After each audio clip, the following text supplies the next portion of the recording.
नमस्कार मंडळी, कशा आहात सगळेजण. तर हल्ली इंस्टाग्राम किंवा यूट्यूब ओपन केलं की कोणीतरी कोणत्या तरी नात्याला नावच ठेवत असतं. कोणी म्हणतं सासवा सगळ्या वाईट, तर कोण म्हणतं हल्लीच्या सुना काही चांगल्या नाहीत, तर कुणाला सगळे नवरेच नालायक वाटतात. मग मला सांगा, जगातली सगळी चांगली माणसं काय गायब झाली आहेत का? आपला प्रॉब्लेम काय माहिती आहे का? एखाद्या वेळी आपला माणूस आपल्याशी वाईट वागला की त्या क्षणी तो व्यक्ती आपल्याशी याआधी किती चांगला वागला आहे हे आपण आपल्या सोयीने विसरतो. माझी मम्मी म्हणते माणसं वाईट नसतात, परिस्थिती वाईट असते. नाहीतर तुम्हीच विचार करा ना, इतकी वर्ष आपल्याशी चांगला वागणारा व्यक्ती अचानक असा का वागायला लागतो? एक सांगू, नाती तोडून टाकणं फार सोपं आहे, खरा कस लागतो ती जपण्यात.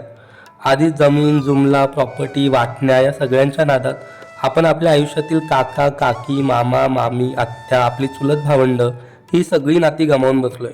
मग आता उरली ती नाती तरी जपूयात, त्यांना थोडं समजून घेऊयात. माझं अजिबात असं म्हणणं नाही आहे बरं का, की समोरचा व्यक्ती तुमच्याशी कसाही वागला तरी तुम्ही त्याच्याशी चांगलंच वागा. शेवटी स्वतःचा सेल्फ रिस्पेक्ट पण महत्त्वाचा आहेच की. पण एका क्षणात सगळं तोडून देण्यापेक्षा थोडा वेळ देऊया. शेवटी भांडणाचं कारण की ते नातं, यात दोघांपैकी काय महत्त्वाचं आहे हे आपण ठरवायचं असतं.